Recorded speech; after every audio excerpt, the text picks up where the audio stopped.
Кіпр. Про нього чули всі, але мало хто добре знає цей острів. Класичне очікування від Кіпру – це піщаний пляж та прозора вода. Але Кіпр – це значно більше. Це дикі бухти з бірюзовою водою, це скелі, вітер і найкращі світанки. Це пустельні пейзажі, схожі на маленький Техас, це виноградники і найстаріше вино. Це мегаполіс, багато котів, смачнюща їжа, добрі люди, а ще дикий Кіпр.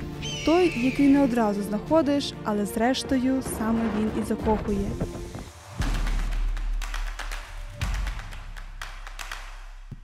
У цій подорожі ми вирушаємо шукати справжній Кіпр. Ми проїдемо весь острів, побуваємо навіть там, де вже ніхто не буває. Краєвиди, природа, атмосфера острова. І після кількох днів на Кіпрі починаєш задаватися питанням: так а чого всі мовчать про цей острів? Коли в голові тільки з'являється думка про нову країну, уявлення вже є. Навіть якщо по суті нічого про неї не знаєш. У випадку з Кіпром це чиста класика. Пляжі, бірюзова вода, парасольки, басейни біля кожного готелю. Ну погодьтесь, це перше, що спадає на думку, правда ж? А потім натрапляєш на от такі фоточки. І всередині щось клацає. Секундочку, це точно Кіпр? І от ти вже тут. Після кількох годин у повітрі, тепленьке повітря, пальми і море. Але за пальмами офіси, багато офісів. І тут починаєш згадувати, що Кіпр – це не просто курорт. Це ще й одне із найтепліших місць Європи. І в прямому сенсі, і в податковому. І так, тут на Кіпрі один із найнижчих корпоративних податків по всій Європі – 12,5%. Щоб ви розуміли, наскільки це небагато, у Німеччині чи сонячній Іспанії вам, як власнику бізнесу, доведеться заплатити десь 25-30%, тобто майже вдвічі більше. От і виходить, що Кіпр – це не лише про парасольки і коктейлі, а ще й про серйозні гаманці.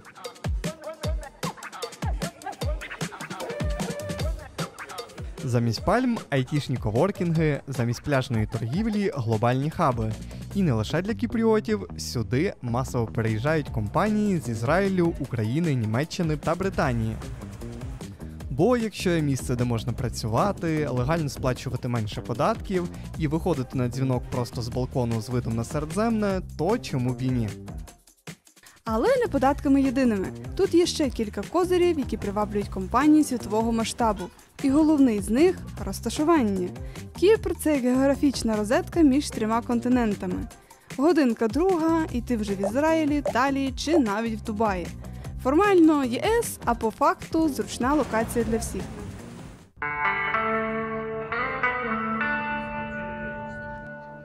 Далі клімат. У Кіпрі 300 сонячних днів на рік. І якщо ви думаєте, і що, багато де так сонячно, то давайте поглянемо на цифри. По статистиці, у Лісабоні сонячних днів нараховують 280, у Ніцці та Афінах – 270, а у Барселоні взагалі 260. Це, звісно, теж добре, гріх жалітися, але в порівнянні з Кіпром трохи менше. Тут сонце працює на повну ставку, без вихідних. Літо тут не пора року, а стан постійної готовності до пляжу. У травні вже плюс 27, у червні плюс 32, а у липні і серпні стабільно понад 35. І що цікаво, спека тут не давить, бо немає вологості. Кіпр – це, звісно, про релакс, море і котиків на кожному кроці. Але давайте чесно, у подорожі ніколи не знаєш, що може піти не так. І мова не тільки про затримку рейсу чи загублений багаж, а про випадки, коли просто застудився, щось не те з'їв чи банально вивихнув ногу на красивих скелях. Або ж навіть на рівній поверхні. Погодьтесь, і таке буває. І от у ці моменти ти або в паніці гуглиш місцеві клініки, або просто дістаєш свій страховий поліс і вирішуєш усе швидко, без стресу і зайвих витрат. І саме тому варто заздалегідь оформити туристичне страхування від Уніка. Проблеми із здоров'ям, крадіжка або втрата документів чи, наприклад, скасування авіарейсу. Все це покриває туристичне страхування від Уніка. А ще приємним бонусом є можливість додатково захистити своє житло на період перебування за кордоном. Таким чином, в разі непередбачуваних ситуацій, таких як затоплення, стихійні лиха чи то навіть крадіжка, ви отримаєте компенсацію. Оформити страховий поліс можна онлайн за 5 хвилин. Не шукаєш лікаря в чужій країні, а просто знаєш, що тобі з усім допоможуть і без зайвих витрат. Тож порада проста: перестрахуватися і оформити туристичне страхування від Уніка. Посилання, як завжди, в описі, а Уніка з собою в смартфоні. А тепер про море. У червні воно вже кажуть плюс 24, а в липні-серпні взагалі до плюс 28 доходить. Це вже як така добряча тепла ванна. І купатись взагалі можна з квітня по листопад. Тобто, поки десь у Варшаві чи Берліні шукають зимову куртку, тут шукають окуляри і рушник. Клімат Кіпру – це середземноморський лайфстайл на стероїдах. Дуже м'яка зима. Навіть у січні в день може бути плюс 17, плюс 20.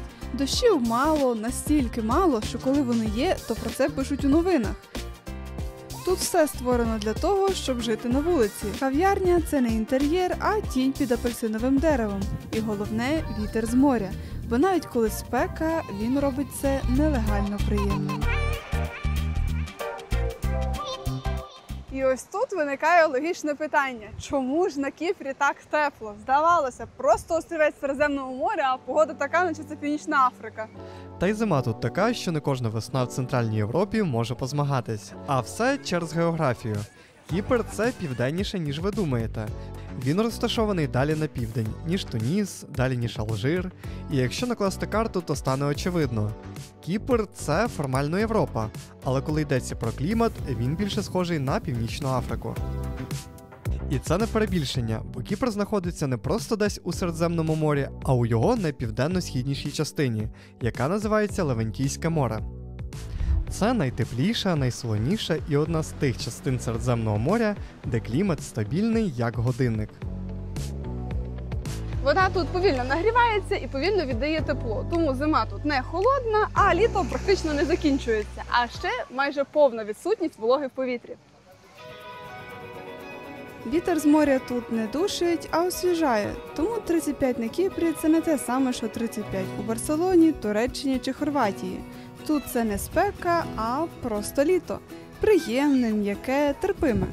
У результаті і літо стабільне, і море. Без різких перепадів, без штормів щоранку, без сюрпризів у стилі «вчора шорти, сьогодні куртка». Тут усе рівне, повільне, тепле, як сам Кіпр.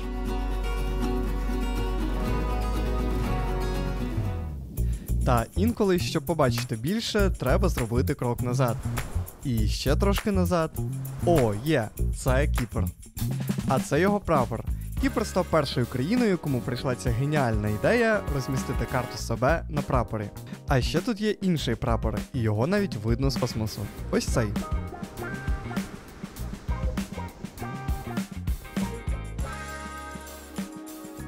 Місце офіційно не визнає майже ніхто, але прапор видно всім. І щоб було ще переконливіше, ось надпис. Коротше, це буферна зона, яку контролює ООН. Вона відділяє Республіку Кіпр від Північного Кіпру. Отже, дві частини.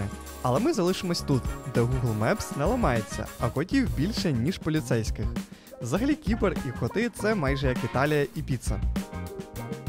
І перш за все, що треба знати про Кіпр, що котів тут більше, ніж людей. Якщо людей тут 1,2 мільйони, то котів 1,5 мільйони. Виходить такий курорт для котиків. І так воно і є. Тут коти – повноправні господарі вулиць, таверн і навіть стародавніх руїн. Вони гріються під сонцем на античних колонах, сплять у двориках кафе, а туристів сприймають як персонал. А принеси на мені щось смачненьке. Шок. Кажуть, що коти з'явилися тут ще за часів Римської імперії, а легенда пов'язує їх із самим святим. Імператриця Олена нібито завезла котів на острів, щоб ті рятували людей від навали змій. І, схоже, місія виконана. Змій майже немає, а коти залишились. Зараз котики – це частина кіпрського пейзажу. Їх можна зустріти будь-де – від пляжів до гірських сіл. Якщо ви любите пухнастих, Кіпр вам точно сподобається.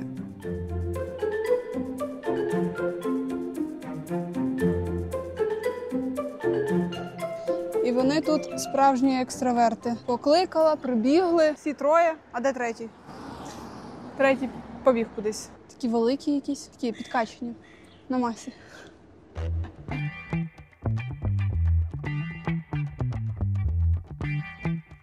А знайомство з цим островом почнемо з міста Лімасол. Це найменш курортне і найбільш живе з усіх великих міст Кіпру. І якщо сказати коротко, то Лімасол – це не Кіпр, це окремий світ. IT, яхти, стартапи і салат за 17 євро. Так, натовпи експатів і айтішників з грошима зробили гарний попит. Тож в Лімасолі все дорожче, ніж в інших містах. І так як тут відстані між містами невеликі, то популярною практикою є жити в одному місті, а працювати й їздити в інше. Бачите, ось люди працюють. Помітили щось незвичне? Сумка, відкритий рюкзак і телефон на столі. І все це на набережній прохідній частині. І тут це безпечно. Кіпр вважається однією з найбезпечніших країн Європи. Тут рівень злочинності дуже низький. В значній мірі завдяки камерам спостереження, які тут встановлені у всіх місцях, де багато людей. На цій набережній, у парках, біля пляжів, усе під наглядом. Поліція каже, ми не слідкуємо за вами, ми слідкуємо за тими, хто хоче щось поцупити. Тому тут навіть дрібні злочини часто закінчуються тим, що герої ловлять і дуже швидко.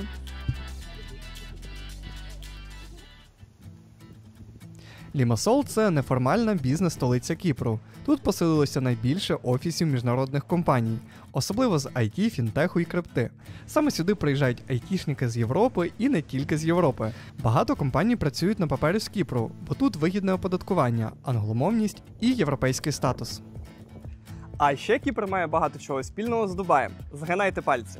Яхти, пальми, рейндж-ровер і офіси з видом на море. Дорого, але ж красиво. Відверто кажучи, це не той Кіпр, який я собі уявляла. Я думала про класичні пляжі, море і пісок, а тут розвинене місто. Це ж мені більше нагадує Барселону, по типу набережна, порт і дуже багато фрілансерів. Тут найсучасніша інфраструктура, хмарочоси, преміальні ЖК і маріна. Це найдорожчий і найпрестижніший район усього Кіпру. Тут живуть експати, бізнесмени і багаті інвестори. Люди, які приїхали перезимувати і залишились.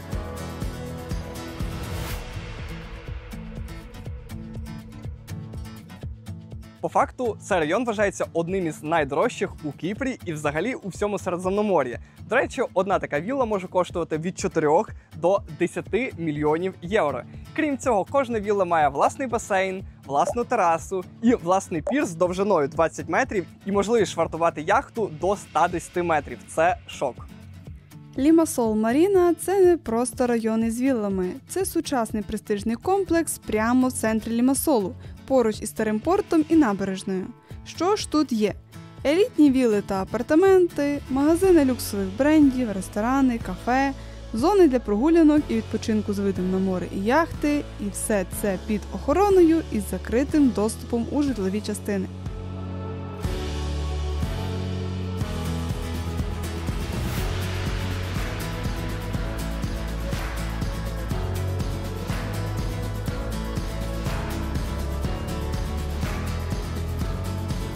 І у всій цій історії мене найбільше здивував той факт, що острівна країна з теплим кліматом є одночасно одним із найосвіченіших куточків Європи.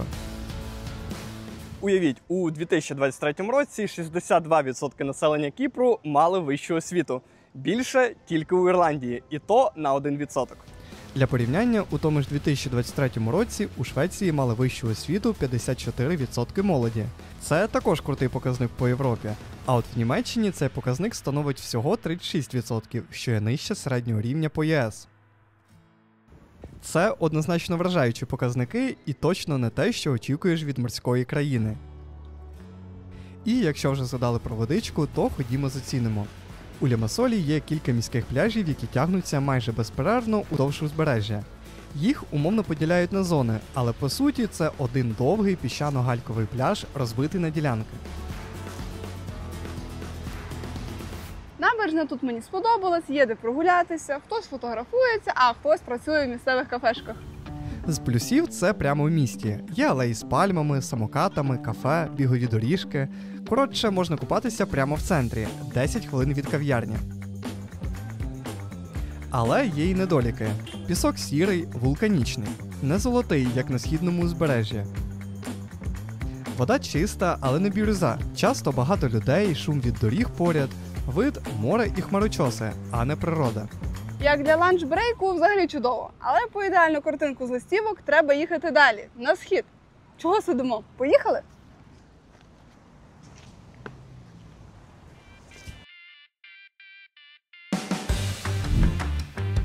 І коли постає питання, чим їхати, то по Кіпру найзручніше на авто. Але громадський транспорт на Кіпрі теж є. Але це автобуси. І з ними завжди але. Ходять нечасто, іноді з розкладом, як вийде. Ввечері або у вихідні їх можна просто не дочекатись. До багатьох красивих місць вони взагалі не доїжджають. Тобто, якщо плануєш лише у місто, автобуси ще ок. Але якщо хочеться побачити щось крім набережної й сувенірного ринку, без машини ніяк. Коротше, громадський транспорт тут є, але Google карти з ним не працюють, тож якщо ви без авто, то доведеться вам переміщатися на острів. Тому швиденько підписуємо договір. Тут жодних проблем не було, адже кіпріоти дуже добре знають англійську. І англійською тут не тільки в туристичних зонах розмовляють. Англійська тут практично друга офіційна мова. Уявіть, майже 80% населення володіє англійською. Це один із найвищих показників в Європі, особливо серед неангломовних країн. Для порівняння, у Греції знають англійську 51% людей, а в Італії – 34%.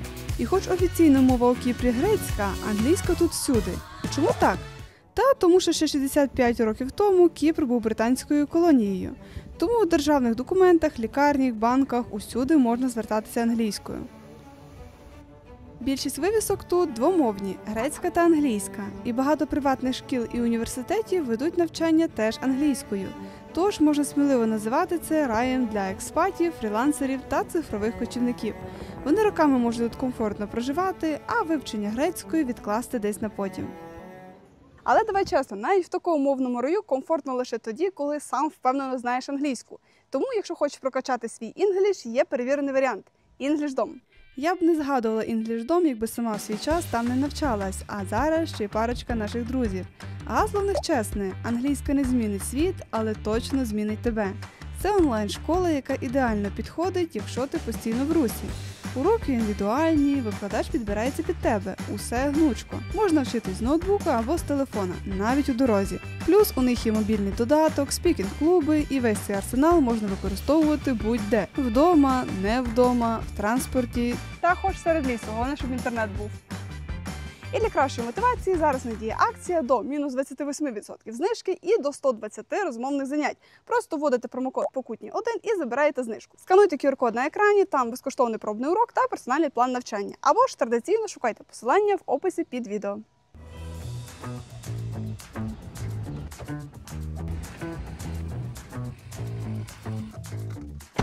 Ну і крім англійської, Британія лишила ще один головний спадок – це ось лівосторонній рух. Я взагалі вперше в своєму житті буду їхати з правого боку. Це все виглядає дуже цікаво і дуже сподіваюся, що пройде все добре. Кіпр був колонією Британської імперії 82 роки аж до 1960-го. За цей час була побудована вся дорожня інфраструктура. І, звісно ж, під британські стандарти. А коли Кіпр став незалежним, влада вирішила не змінювати напрямок руху, бо, по-перше, це було б дорого і непрактично, а по-друге, самі ж британці залишилися жити на острові, і навіть зараз багато туристів і далі приїжджають з Великобританії. До речі, цікаве спостереження. Лише 4 країни в ЄС мають лівосторонній рух. Це Кіпр, Велика Британія, Ірландія та Мальта. І всіх їх дещо об'єднує. І це дещо – це британська колоніальна історія. Як це виглядає зараз? Лівосторонній рух, тобто кермо праворуч. Світлофори, дорожні знаки і розмітка дуже схожі на британські.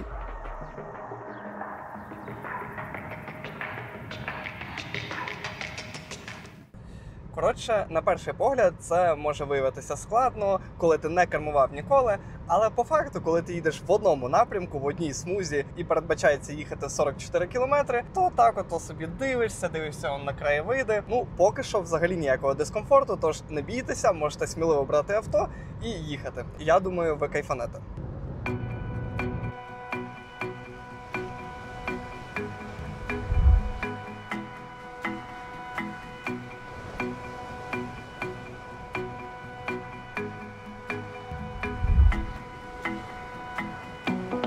Весь Кіпр трохи більший за Чернівецьку область, але менший за Івано-Франківську чи Закарпатську. Із заходу на схід острів можна проїхати за 3 години, а нам їхати всього 100 кілометрів із Лімасола в ось цю східну частину острова. В дорозі на авто це десь трохи більше 1 години. А ще допоки їдемо, розповім, що на Кіпрі є пряма заборона вживати їжу чи, наприклад, пити воду. Для того, щоб це зробити, треба заглушити двигуна, і тільки в такому випадку можна пити водичку, щоб вас не оштрафували. І в принципі тут спокійний трафік, точно не як в Неаполі чи Сицилії. Ніхто не сигналить. А якщо ти не рушив одразу, ніхто не злиться. Але й обганяють повільно, як у слоумоушен. Що ще мене здивувало, так це те, що на Кіпрі всі орендовані авто мають окремі номерні знаки червоного кольору. Стандарт для місцевих – звичайні білі. І як на мене, справді дуже класна ідея. Таким чином всі бачать, що за кермом турист, який цілком ймовірно може вперше їхати за правостороннім рухом.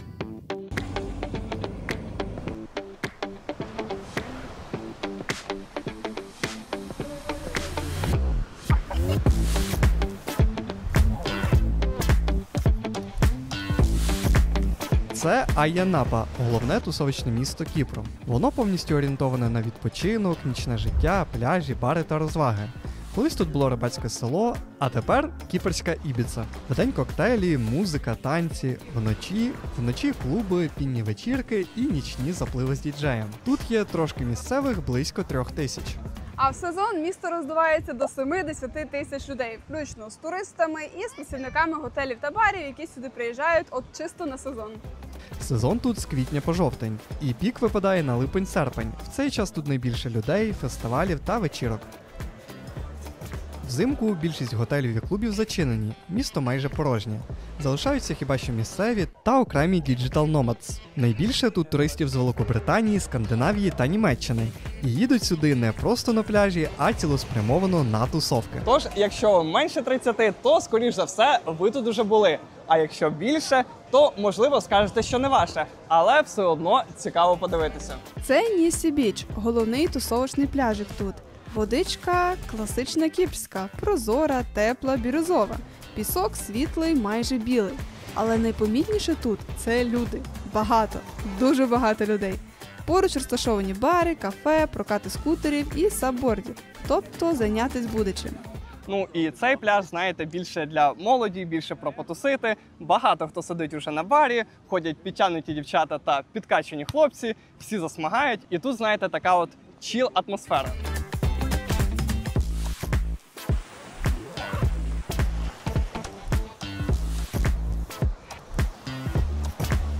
А ще тут є фішка, он той острівець. Вода тут настільки мілка, що можна просто дійти пішки. Коротше, майже як на Мальдівах, мені можна вірити. Я туди ні разу не літала, зате багато чула.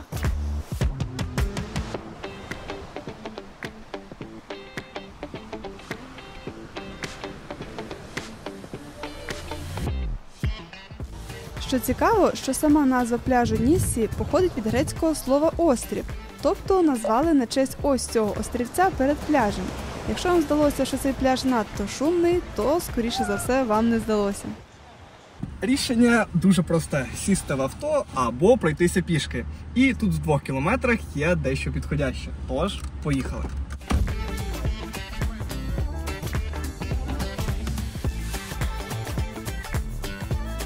Це пляж Макронісос. Тут більше простору, менше гучності. Вода та сама кіпрська бірюзова, але замість вечірки – спокій.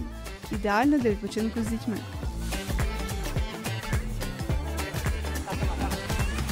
І для мене це відчувається як тихий спокійний пляжик, жодного шуму, тотальний релакс, просто полежав на пляжику, скупнувся в морі і в циклі знову.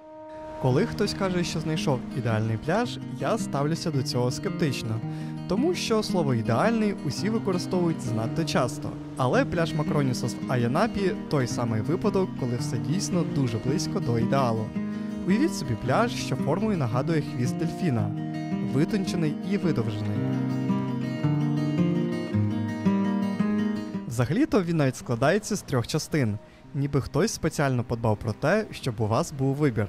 Хочете, то купайтеся у більш глибокій воді з активностями. Або ж у тихій, спокійній лагуні, де майже немає хвиль. І навіть маленькі діти почуваються в безпеці.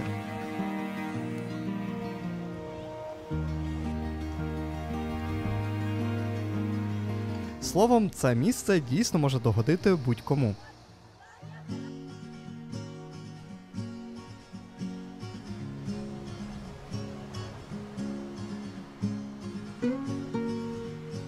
Перше, що впадає в очі, це колір води. І це не перебільшення. Друзі, вода тут бірюзова настільки, що здається, ніби хтось уночі налив у море спеціальний барвник, аби туристам було цікавіше.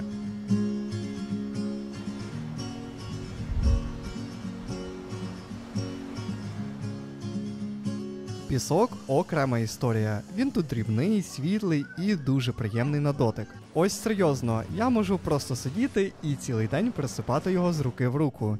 І це вже своєрідна медитація.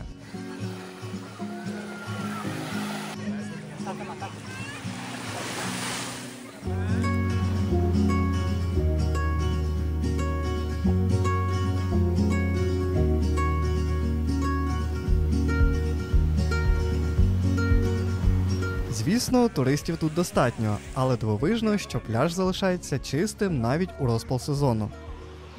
Як на мене, це просто ідеальний пляж. Тут нереально просто прозорого кольору вода. Тут є усе необхідне для того, щоб випити, для того, щоб полежати. Лежаки тут коштують взагалі небагато, людей також небагато, тому дуже класне місце, рекомендую. Ще одна фішка цього місця – стародавні гробниці, які буквально поруч із пляжем. Погодьтеся, не часто зустрінеш місце, де за пару хвилин можна перейти від лежака з коктейлем до археологічних розкопок. Коротше, тут ви не просто засмагаєте, а й культурно збагачуєтесь.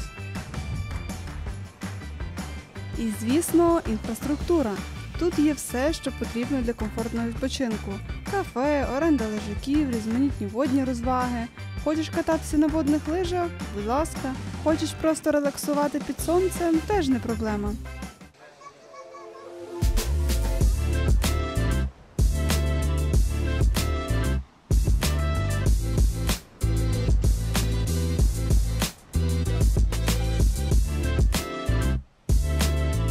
У результаті Макронісос регулярно входить у топ найкращих пляжів Кіпру і навіть Європи. І повірте, після кількох годин тут жодних питань, чому саме він. Просто, комфортно, красиво. Ідеальний рецепт пляжного відпочинку.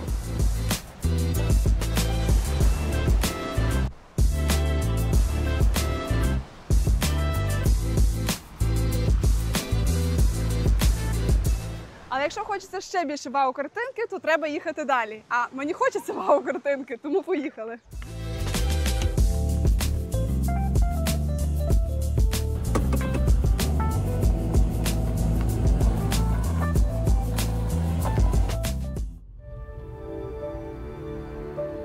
Їдемо до півострова Капо-Греко. Це в 9 кілометрів від міста Аянапа. І Капо-Греко – це найсхідніша точка Кіпру. Та що там Кіпру? Всього Європейського Союзу.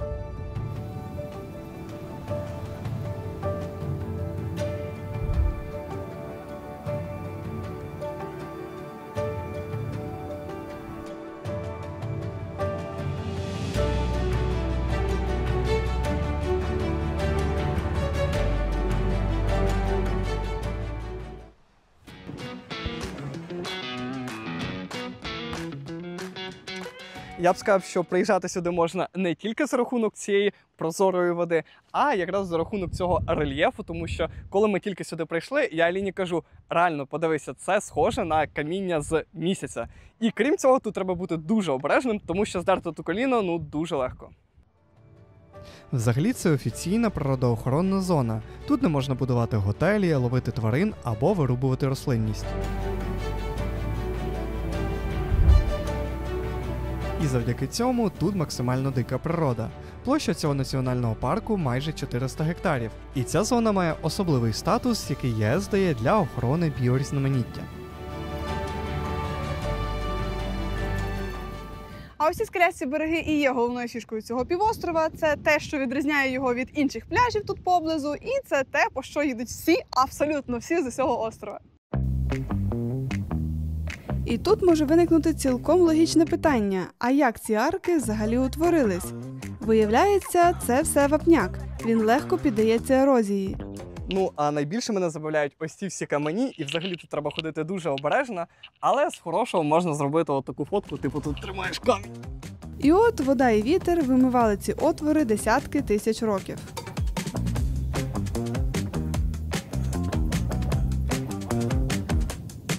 А ще кажуть, що ці печери використовувались піратами як лігво. Тут зберігали коштовності, крадене і, можливо, карти з хрестиками. Деякі печери настільки глибокі, що в них заходять на байдарках або пірнають із балоном.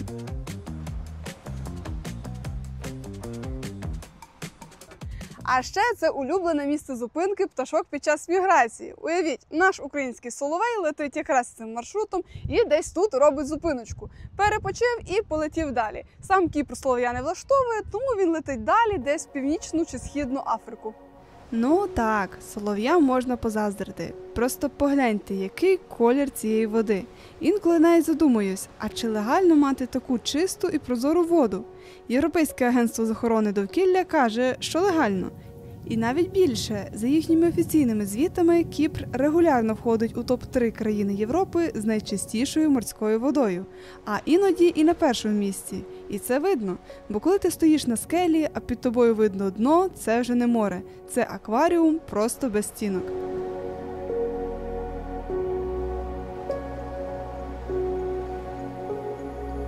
До речі, у 2023 році 99% усіх пляжів Кіпру мали відмінну якість води. І це, щоб ви розуміли, найвищий показник в ЄС.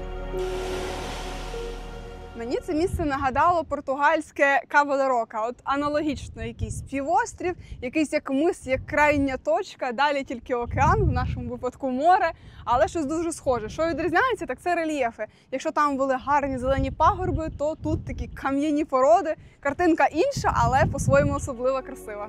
Це Левантійське море, найтепліша і найсолоніша частина всього Середземного. Ну і як ми знаємо, чим вода солоніша, тим вона прозоріша. Менше мікроорганізмів, більше видимості. І саме тому тут дайверський рай. У деяких бухтах видимість сягає 30-40 метрів. Тобто, якщо ви опустили окуляри, можете навіть не пірнати. Просто вкажіть пальцем. Саме тому кадри з Капо Греко з усіх підводних печер виглядають так, ніби їх знімали не в морі, а в гігантському акваріумі з ідеальним освітленням.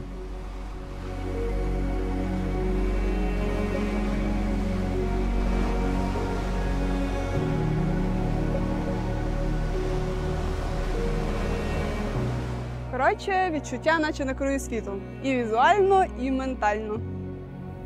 Тут можна піднятися на 100 метрів угору і побачити півострова Кіпр.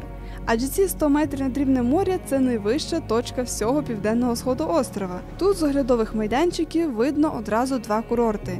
Зліва Протарас, справа Айя-Напа. І це ідеальне місце, щоб зрозуміти весь Кіпр як на долоні. Ну, а ще кажуть, що саме з цього місця найкраще ловиться захід сонця. Тож, якщо ви хочете прийти і зробити класне фото на пам'ять про Кіпр, то це місце без конкуренції.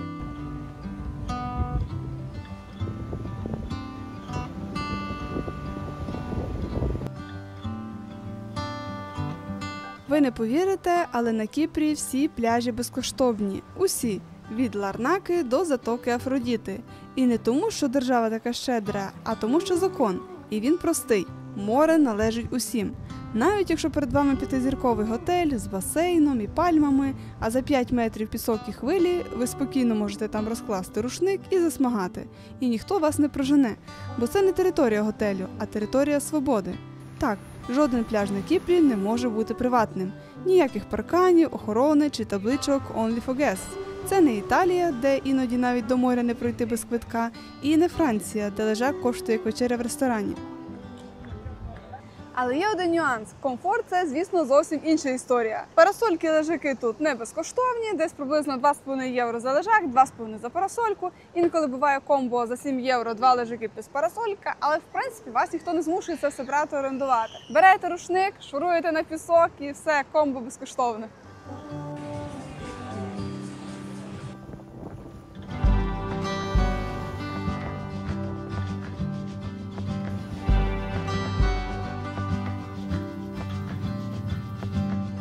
наш головний напій на Кіпрі – айс лате. Початок червня, а вже без холодного ніяк. Ви не повірите, але на Кіпрі запізнитись – це взагалі не проблема. Це, можна сказати, частина культурної спадщини. Як зрозуміти, що ви адаптувались до життя на Кіпрі? Є дуже простий тест. Ви зустрілися з другом на каву, побалакали 30 хвилин і розбіглись, вибачте, ви все ще туристи. А от якщо просиділи 2 години та за цей час ще й замовили одне фрапе, то вітаю, ви вже майже місцеві. Це кава не для бадьорості, це кава для паузи. Легка медитація з пінкою та звуками грецької мови навколо. На Кіпрі є одне особливе місце – кафеніо. Це не кав'ярня з лате-артом і неоновою вивіскою, це простір, щоб посидіти. Не суто попити кави, а саме посидіти. Тут збираються всі – друзі, сусіди, трошки політичні експерти, футболісти на пенсії і просто ті, хто любить обговорити все, навіть чи справді з цього року спека аномальна чи просто літо. Колись кафеніо було майже виключно чоловічим середовищем. І це не перебільшення. Жінки туди просто не заходили. Не через правила, а через традицію.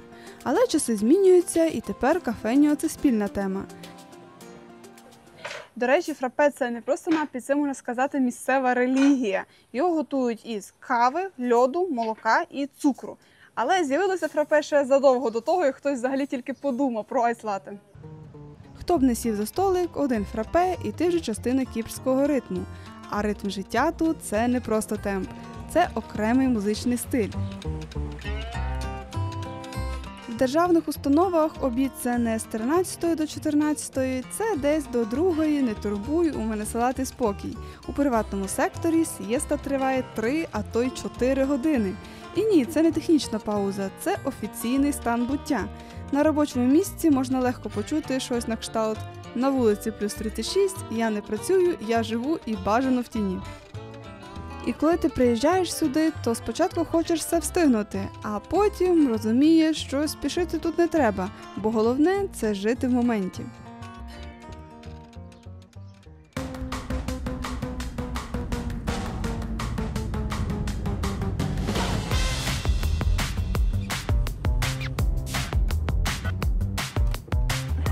Окей, друзі, зараз покажу вам ще один пляж на Кіпрі, який легко потрапить у ваш топчик. Називається він Конос Біч. Відверто скажу, що такого сильного вітру я ще не відчував. Зовсім питання, чи треба спускати дрон? Це, до речі, він не запущений. І знаєте, що я вам скажу? Я думаю, ні, тому що це буде його останній політ. Він не ввімкнений. Окей, море ми вже бачили, скелі були, пляжі теж. Тепер час для обов'язкової зупинки, яка є в кожному туристичному місті. У Парижі Ейфелева, у Нью-Йорку Централ Парк. А тут це міст кохання, звучить романтично, так? Прям місце для фоточок і для весілля. Але є один нюанс – це не міст і не зовсім про любов. Мовляв, якщо закохані пропливуть через неї, то будуть щасливими разом вічно. Але навіть якщо ви в це не вірите, виглядає арка так, що ви точно захочете тут сфотографуватись. І як на мене, підтверджуючим фактом, що це міст кохання, є он ті замки, які туди люди причепили. Я взагалі не уявляю, яким чином, але це такий, знаєте, от останній штрих, щоб точно його називати мостом кохання. І, до речі, це топова локація Кіпру, яка перше випадає в Google, коли пишеш «Кіпр-романтика» чи щось у цьому стилі. Це ідеальне природнє творіння, наче витисане самим морем і вітром. А під аркою, до речі, прозора вода, яка сьогодні більше схожа на піну.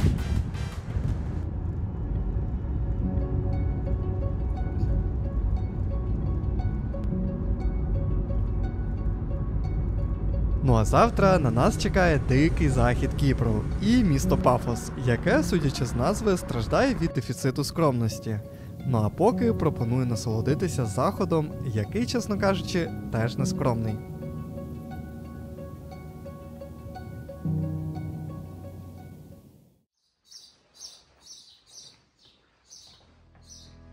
Коли вранці за вікном бачиш таку зелень, то починаєш розуміти, що це вже не класичний Кіпр. Не той Кіпр із листівки, де самі пальми й каміння. Тут бананові рощі, виноградники, кипариси і навіть сосни. Захід Кіпру – це зовсім інший Кіпр. Тут більше зелені, більше тіні. Більше відчуття, що ти не просто на острові, а на острові, де життя ще йде своїм спокійним, неспішним ритмом.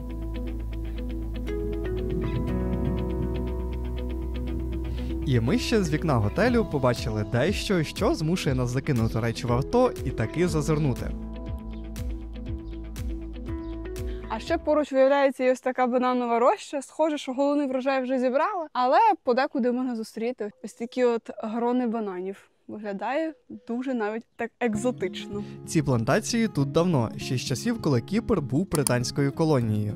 Банани ростуть завдяки особливому мікроклімату цієї частини острова – тепло, волога і без різких вітрів. Але головне, ці банани не для експорту, вони для своїх, для місцевих ринків, для маленьких таверн. Це не історія про великі гроші, це історія про те, як Кіпр живе своїм життям. А ні, все-таки є вже майже які достигли. А взагалі так дуже дивно бачити, як вони ростуть в природі. Це дуже-дуже цікаво. Виглядає така величезна грона. Тобто я тепер розумію, що з однієї грони можна зібрати величезну кількість врожаю. Іди сюди.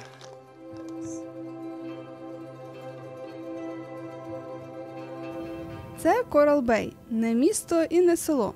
Це бухта біля Пафоса, яка давно перетворилася на курорт. Місце для тих, хто хоче жити не в готелі, а в будиночку на пагорбі, і щовечора дивитися, як сонце сідає в море. Корал-Бей – це не місце для вікенду, це місце для тих, хто хоче тиждень-два просто жити морем. Тут не готелі на 10 поверхів, тут вілли, апартаменти і кожен другий будиночок із терасою, обов'язково з видом на море і захід сонця. Бо на заході Кіпру сансети – це головна подія дня. І якщо твоя тераса на них не виходить, навіщо тоді взагалі тераса? Ви запитаєте, чого ми тут? Корал-Бей – це межа. Межа між цивілізованим відпочинком і дикою природою, яка починається одразу за пагорбом. І саме туди ми збираємось, бо навіть у такому райському спокої завжди хочеться зазирнути туди, де починається справжня пригода. Тож рушаємо туди, де Кіпр показує свій дикий характер – скелі, бухти, каньйони. Бо відпочинок відпочинком, а пригода чекає.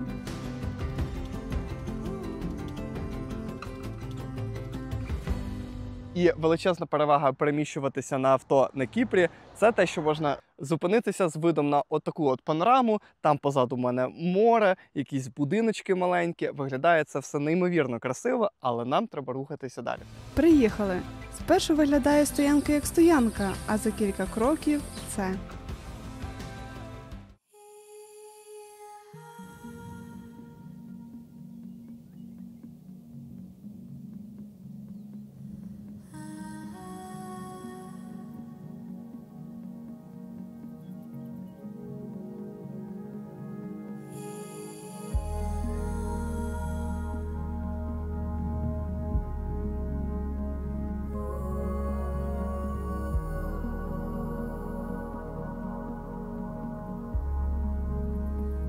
В таких місцях практично завжди бракує слів, бо це складно описати. Складно знайти слова, які могли б бути варті таких краєвидів. Це Блакитна лагуна – місце, де Кіпр вже не про готелі й кафешки. Тут починається інший острів – острів скель, дикої природи і тиші. Вода тут така прозора і блакитна, що здається, якби не дрібні хвилі, ти б і не помітив межі між повітрям і морем. Цей краєвид, як на мене, це той, який показують на всіх туристичних буклетах. От просто гори, море, купа кругом квітів, все всипане в квітах.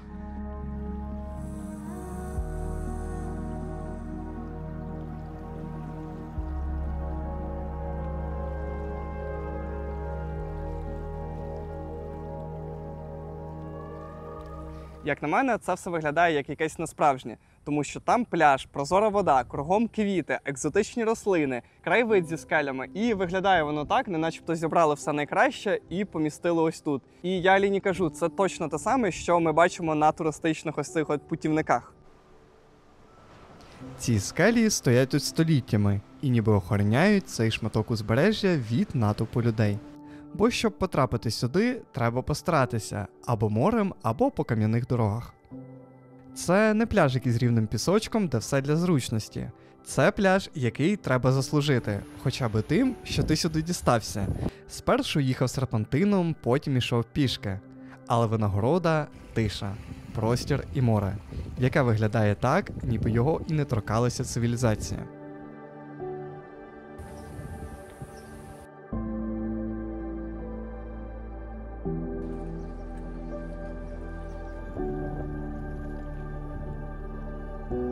Що мені подобається, що ось тут дуже красивий краєвид за рахунок гір. Хтось скаже, що ось пляж з каменю, так собі, але мені вже краще пляж з каменю з такими от краєвидами, з горами, аніж просто скучний піщаний пляж, такий плоский.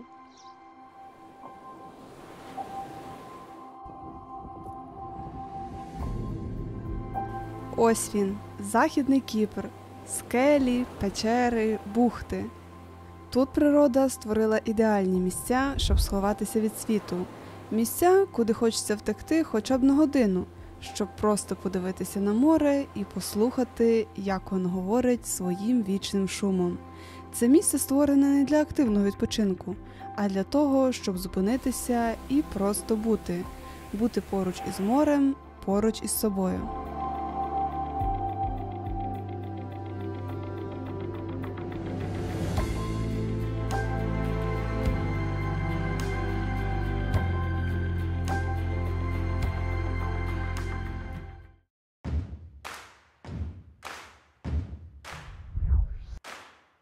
Але захід Кіпру вміє дивувати не тільки морем і скелями.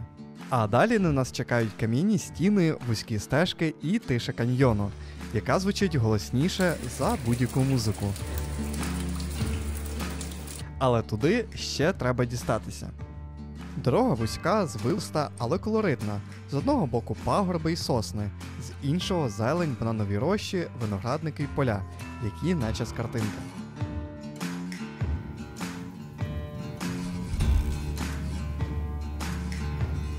А потім асфальт закінчується і починається те, що місцеві називають дорогою, а ти вже починаєш називати пригодою. Ґрунтовка, каміння, ями. І кожен метр цієї дороги тільки додає тобі поваги до того асфальту, по якому їхав кілька хвилин тому, бо тепер попереднє покриття здається люксом, 5-зірковим асфальтом із мішленівським сервісом. Зате навколо природа, яка з кожним кілометром стає ще більш дикою. Зелень змінюється на чагарники, поля на кам'янисті схили, і ти розумієш, цивілізація залишається позаду.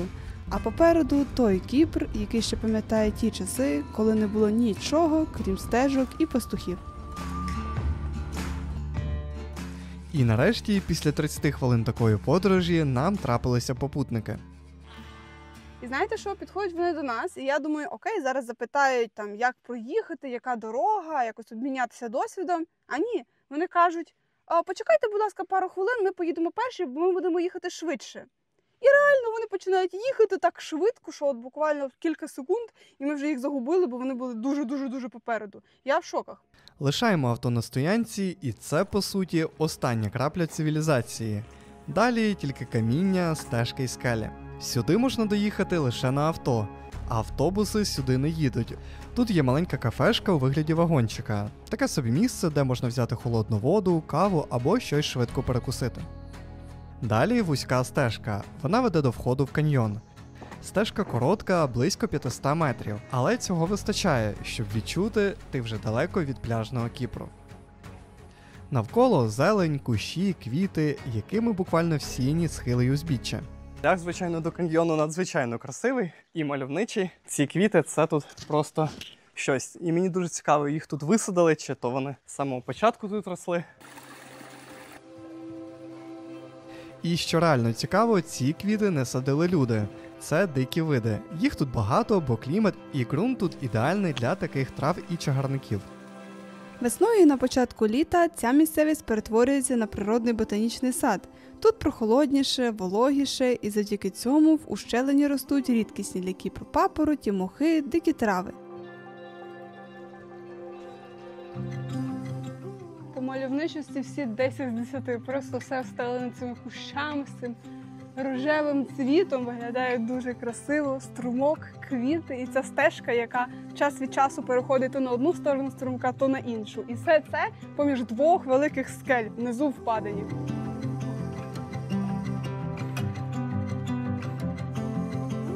Цей регіон є частиною заповідної зони Акамас. Це останній великий шматок дикої природи Кіпру, який ще не забудували.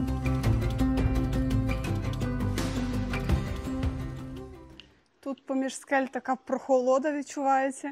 Взагалі не те, що там зовні. Там спека, плюс 30. І це ще навіть не обідній час.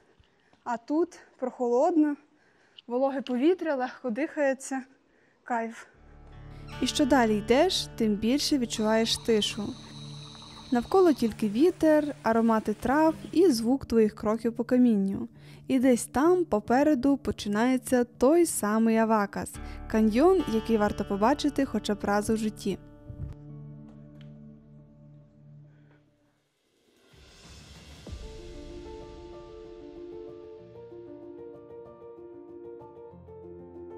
Цей каньйон утворився тисячі років тому, завдяки воді, яка століттями пробивала собі шлях у вапнякових породах.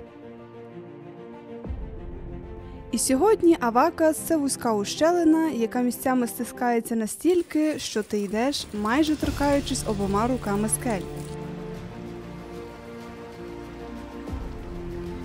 Довжина каньйону близько 3 кілометрів, але навіть якщо пройти частину, цього вже достатньо, щоб відчути його характер. Стежка то розширюється, то знову стискається до кількох метрів, і кожен поворот дає новий кадр. Скелі, що нависають над головою, або несподіваний промінь сонця, який пробивається крізь вузький прохід.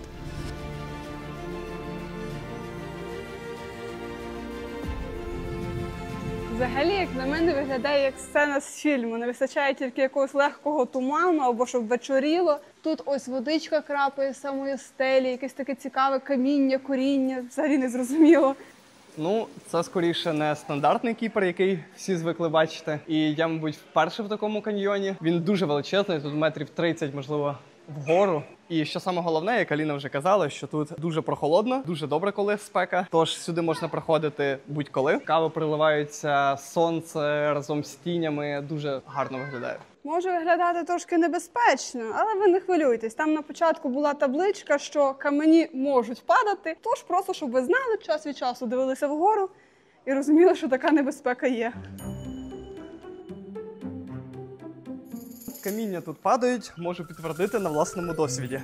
Тобто, щойно такий добрячий камінь звалився з гори. Тому треба бути обережним і під такими каміннями, як я зараз ходжу, не ходити. Але інакшого способу тут немає. Тож доводиться ризикувати трошки. І крім небезпеки від каміння зверху, є ще небезпека від каміння внизу. Вони мокрі і, відповідно, дуже слизькі, тому іноді буває і ось так.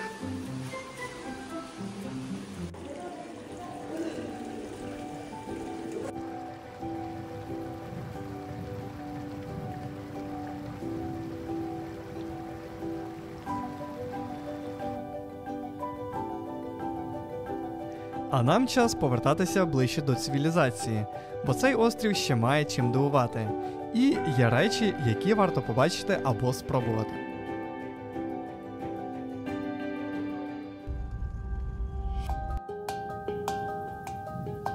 І по дорозі робимо невелику зупинку. Тут є кафешка на колесах, класичний кіпрський варіант. Купив каву, сів на камінь, дивишся на море. Бо тут головне не кава, а головне ось ці скелі.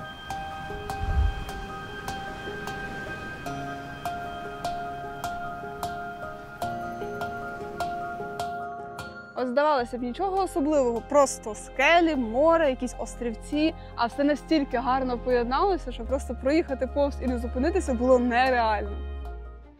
Перед нами берегова лінія, яка більше схожа на декорацію до фільму про пригоди.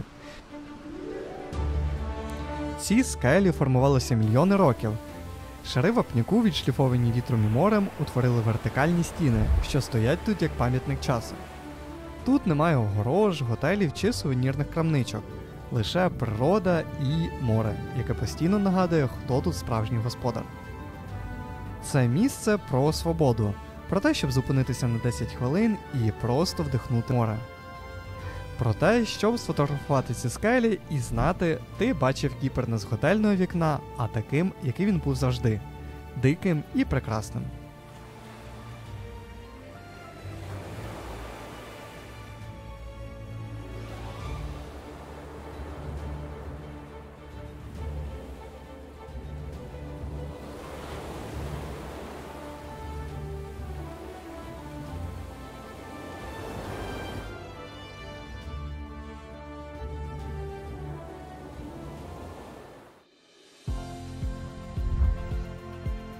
Приїхали, запаркувалися, виходимо, а тут ні паркомата, ні працівника, який відповідав би за оплату цієї парковки.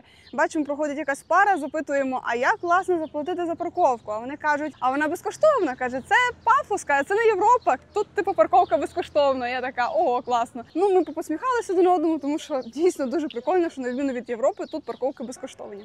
Ну, знаходячись в місті Пафос, варто почати з самої назви міста, бо питання аж пруть, чого ж Пафос? Назва Пафос – це не про понти, це про міфологію. Все почалося з Афродіти, так, тієї самої богині кохання.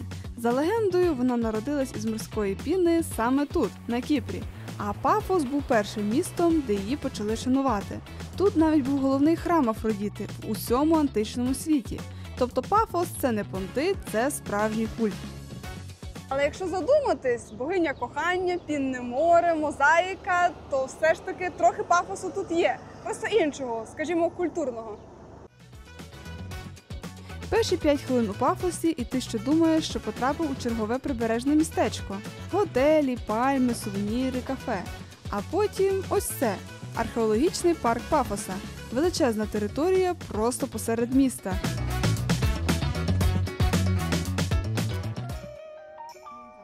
А для тих, хто питає, як я витримую таке сонце цілий день, ось Оклі. Оклі їздять зі мною вже не першу подорож. Перевірено і на морях, і в горах. Очі не страждають, а світ завжди в кращих кольорах. Ну а з промокодом Покутні отримаєте знижку в офіційному магазині Оклі в Україні. І перше, що ти бачиш – мозаїки. У Пафосі не треба йти в музей, тому що можна сказати, що все місто і є музей. І як би це банально не звучало, але історія тут реально під ногами. Уяви, хтось жив у цьому будинку, ходив по цих мозаїках і навіть не знав, що через 2 тисячоліття ти прийдеш сюди і скажеш «Вау!».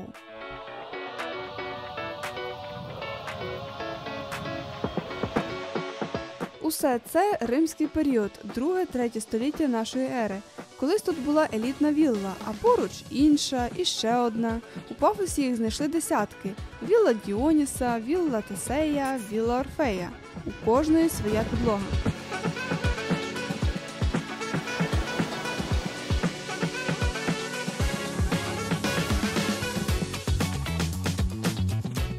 Пафос – це одне з небагатьох великих міст на Кіпрі.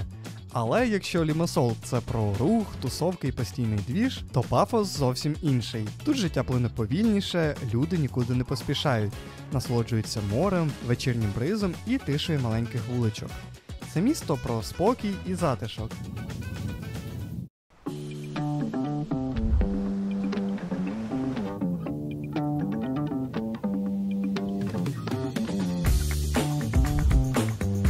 І, мабуть, є ще одне велике місто на Кіпрі, яке живе в такому ж ритмі. Це Ларнака. Ларнака – це не те місто, заради якого ви прилітаєте на Кіпр. Це місто, у яке ви прилітаєте, бо тут знаходиться головний аеропорт острова. І ми тут були також.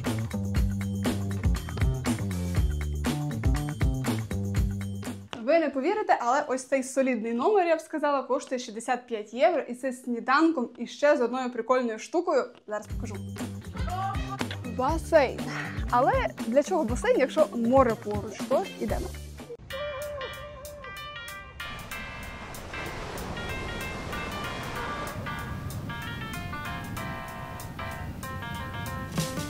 Зазвичай в Ларнаці не затримуються надовго, а одразу їдуть далі. На тусовки Аянапу, до історії Пафоса чи просто до розпіарених пляжів. Але ми вирішили затриматися в Ларнаці і з'ясувати, в чому вона особлива. Ларника – це здебільшого місто, з якого всі починають подорож.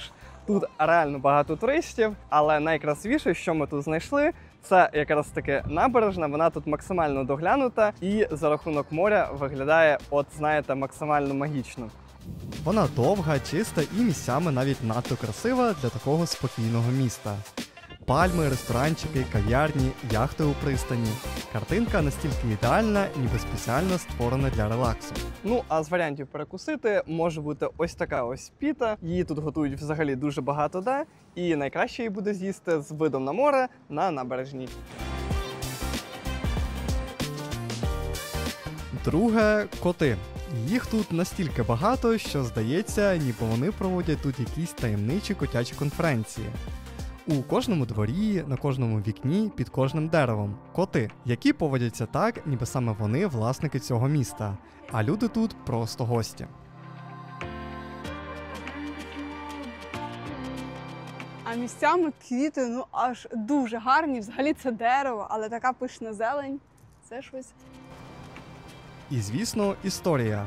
Ларника старіша за деякі країни Європи. А церква Святого Лазаря саме та, де поховано того самого Лазаря, якого воскресив Ісус. Та це ще не все. Справжня родзинка міста – його Солоне озеро, де взимку збираються тисячі рожевих фламінго.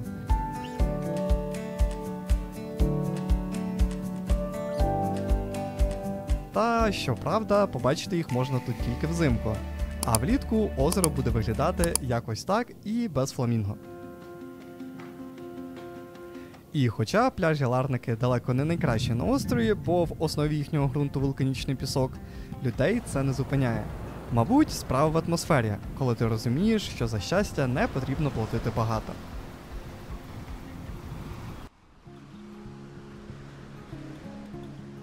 Ви не повірите, але на Кіпрі гаряча вода – це не стандартна послуга, а майже квест із локальним колоритом. І фішка в тому, що вона нагрівається просто небом, буквально. А ще вам факт, на Кіпрі немає центрального гарячого водопостачання. І це не тому, що вони не люблять душ. Просто жити екологічно і дешево тут стало трендом набагато раніше, ніж в Європі. Значить, рішення виглядає так. На даху стоїть сонячний бойлер, далі все працює майже магічно. Сонце світить, вода нагрівається, ви купаєтесь. Тобто все, ніяких труб із котельні, ніяких рахунків на 100 євро за опалення. Просто небо, бак і труба. На вигляд ці баки ніби з якогось постапокаліптичного фільму. Але це найкращі бойлери у світі, бо вони не споживають нічого окрім сонця. І сонця, повірте, тут достатньо, цілих 300 днів на рік. Карл. Але, звісно, буває всяке. Зима, дощ, хмари, і от тоді в гру вступає електричний підігрів. У містах типу Лімасола чи Нікосії у багатоповерхівках система складніша. Але навіть там сонячна енергія – це база. Електрика ж просто резервний план Б, якщо з погодою сьогодні не пощастило.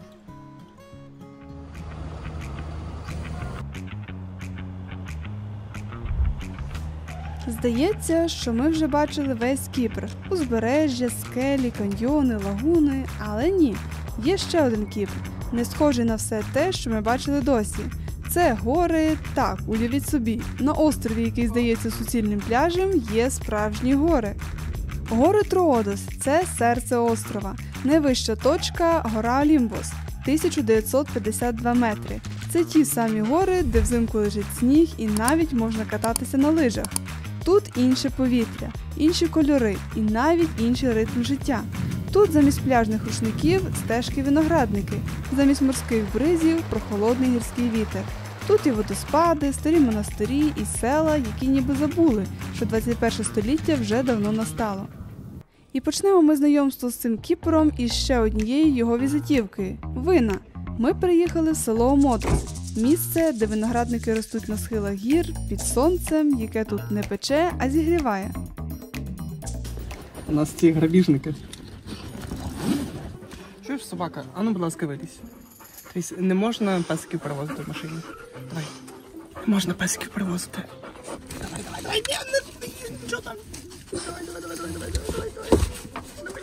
Є, все. Закриваємо двері. Закриваємо двері. Правопорушник. Правопорушник. Все, давай.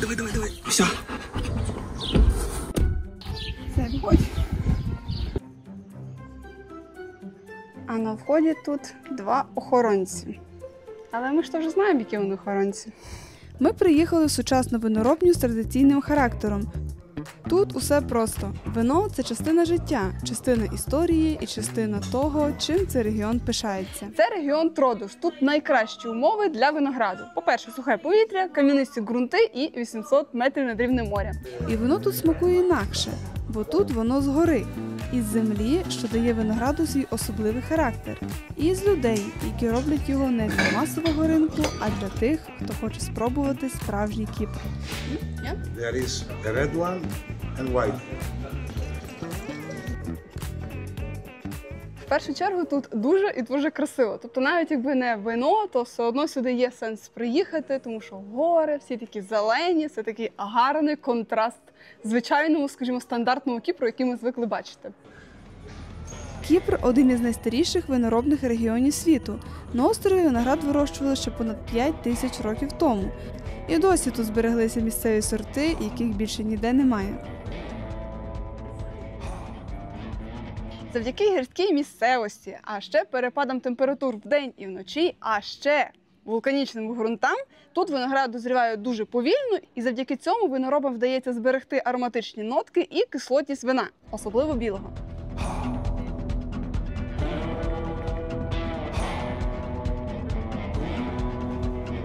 І щоб ви не сказали, та що там той Кіпр, винцям можна спробувати в будь-якому іншому місці, то я вам скажу, що тут є певні сорти, які вирощуються тільки тут, на Кіпрі. Командарія – це найстаріше брендове вино у світі. Це десертне вино родом саме з Кіпрських гір. Його виробляють за тією ж технологією з часів 12 століття. І це перше вино, яке отримало офіційне географічне найменування. Кіпрські виноградники – одні з найвисокогірніших у Європі. Деякі ділянки знаходяться на висоті понад 1100 метрів. Саме тому кіпрське вино має свій особливий характер. Виноград повільніше дозріває і смак стає більш насиченим.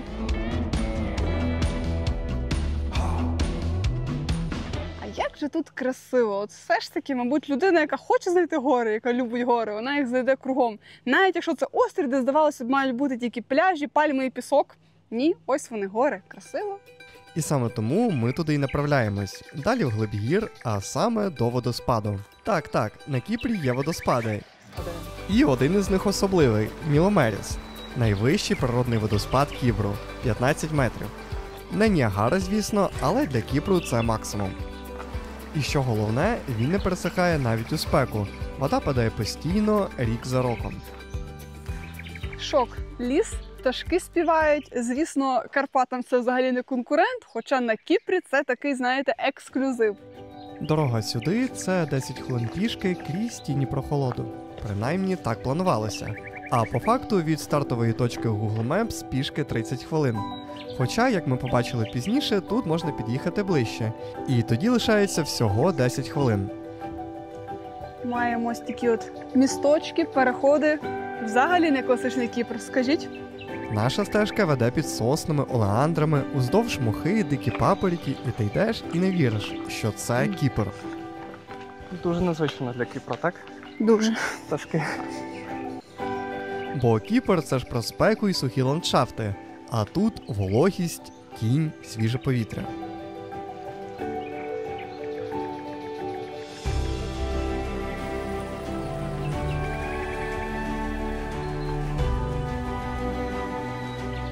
Йой, як тут красиво. До водоспада ще не дійшли, а від маршруту вже в захваті. Ну прям дуже красиво. Як кажуть, скільки вовка не годуй, а він все в ліс дивиться. А оце прям ми з Ярославом. Це про нас.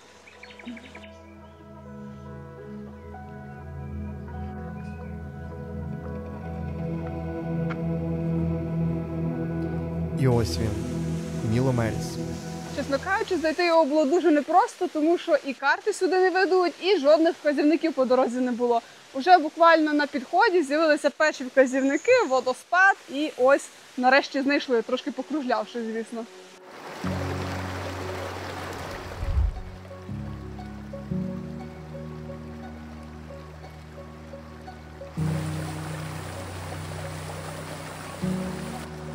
Це найвищий природний водоспад Кіпру – 15 метрів. Вода падає рівним струменем, ніби нічого й не змінилося за сотні років.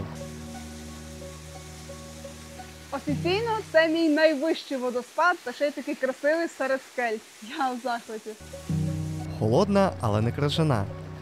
Така, що хочеться просто стояти і слухати цей звук.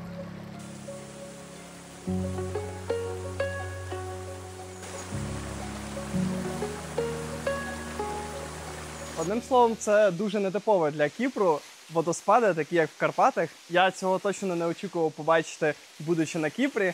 Але що саме цікаве, що ми тут взагалі повністю одні, тут більше ні душі. Дуже класні тут оці всі корені. А кіт, до нас навіть кіт прийшов. Он там он сидить, до речі. До найближчого будиночка, я не знаю, мабуть, метрів 500-600. Петь, ти що тут забув? Ну все, Ярослав, можеш їхати додому сам. Він вже муркає. Тобто можна сказати, що тут і водоспад, і ще й опція погладити котика є. І це все безкоштовно, безлюдно. Шок.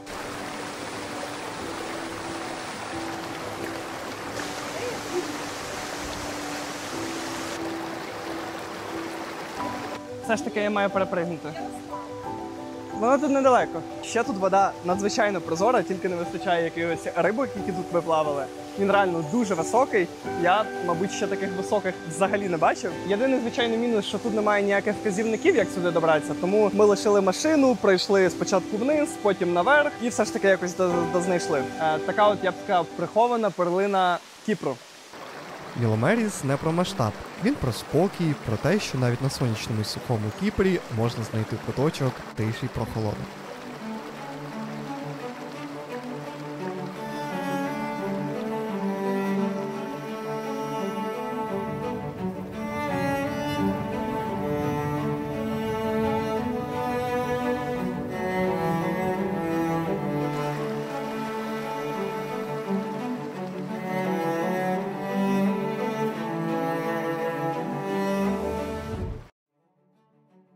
Склався певний відгук про дороги на Кіпрі, і я точно з певністю скажу, що вони тут одні з найкращих. Зараз я вожу авто в гірській місцевості.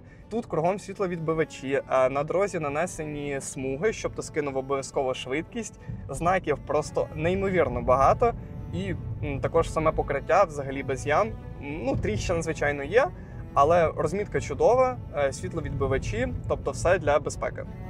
Куди ж ми приїхали? Це Какопетрія. Не курортне село, а село, де живуть, де життя йде своїм ритмом уже сотні років. Старе гірське поселення в серці Тродосу. Вузькі вулички, кам'яні будинки з черепичними дахами, дерев'яні балкони і тиша, яку тут цінують більше за все. Це одне із найстаріших сіл у горах Тродоса. І люди тут живуть уже понад 1000 років. Ну, не в плані тривалості, а в плані заселеності. Хоча з довголіттям тут теж не так все й погано. Бо що ще потрібно для довгого життя? Чисте повітря, тиша, традиційна їжа і відсутність поспіху. А тут це все є. Какопетрія особлива тим, що це одне з небагатьох сіл Кіпру, де зберігся старий центр практично без змін. Тут не чутно моря, не видно пляжних рушників, лише каміння під ногами, ліхтарі, що м'яко світять на стіни, і відчуття, що ти в казці. І за моїм особистим топом, це найтоповіше місце, щоб зустріти захід сонця. Село відоме своїми вузькими стежками, старими млинами і маленькими церквами. А ще водяними потоками. Через Какопетрію протікають 2 річки, тому навіть у спеку тут чути воду. Поки на узбережжі 36 і шумно, то тут 18 і тихо. І взагалі таке відчуття, наче тут час поставили на паузу. Какопетрія – це село зелені й тіні. Навіть улітку тут прохолодніше завдяки річкам і гірському повітрю. Коротше, це одне з улюблених місць для відпочинку кіпріотів, які тікають від спеки узбережжя. Коротше, дуже прикольне село. Взагалі, якщо ви не любителі всяких гучних лімасолів та пафосів, то таке селище вам сподобається, як і мені. Тихе, знаєте, своєю атмосферкою, звичайно, гарного сільського життя. Дуже класне, дуже спокійне і красиве містечко, але все ж треба щось поїсти. Тож ходімо. Це халумі, скажімо, легенда Кіпру. Цей сир не плавиться, а смажиться і навіть трошки хрумтить. Його готують із суміші овечого та козячого молока. На запах дуже класно, а на смак ще краще. Він такий солонуватий, дуже насичений смак. Смажений сир я ще пробувала у Польщі, але в Польщі він був копчений, а тут він більш схожий як моцарелла підсмажена. Цей мені значно більше подобається. Це, можливо, звучить дивно, але цей сир навіть трошки скрипить, коли ти його жуєш, але це дуже смачно. Недаремно це головний гастросимвол Кіпру. Це реально дуже смачно. А в мене луканіно – це кіпрські ковбаски. Вони дуже, кажуть, зі спеціями і, що найголовніше, з вином всередині. Це взагалі дуже цікаво. Запах просто вау. О, який запах. Будемо смакувати. От знаєте, є суха ковбаса, тільки ця зі спеціями, на грилі і тепла. Одним словом, трошки димку, трошки прянощів, скажімо так, в кожному шматочку кіпрська душа. Вони реально дуже смачні, багато спецій, в міру солоні. Обов'язково раджу це спробувати, взагалі не жалію, що це замовив. Ну і останню страву, яку ми замовили, це сувлаки. По-нашому це шашлик. Але насправді я думав, що мені просто принесуть шашлик. А мені принесли хлібці, смажену картоплю, салат з величезною кількістю цибулі. Можливо, вони так їдять. І, звичайно, шашлик. Давайте спробуємо. Сувлаки, не шашлик, ми ж на Кіпрі. Дуже відчувається, що він приготовлений саме на грилі. Дуже смачний шашлик. Мабуть, це та країна, де мені сподобалася вся їхня національна їжа. Виявляється, вони тут на Кіпрі всі дуже щедрі. Нам ще принесли ось такий десерт. Називається махалебі. Взагалі схоже на желе, але насправді желатину там немає. Заливають це все вишневим сиропом, але на аромат воно як троянди пахне. Текстура дуже схожа на желе або навіть на пудинг, але смак практично не відчувається. Лише за рахунок усього сиропу, то є такий от вишневий смак, але сам пудинг практично без смаку.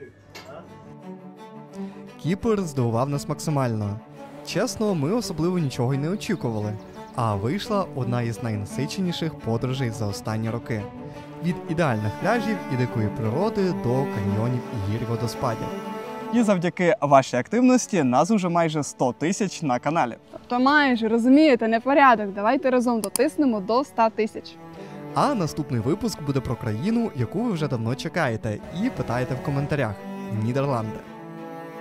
Буде багато велосипедів, тюльпанів, вітряків і ще більше каналів.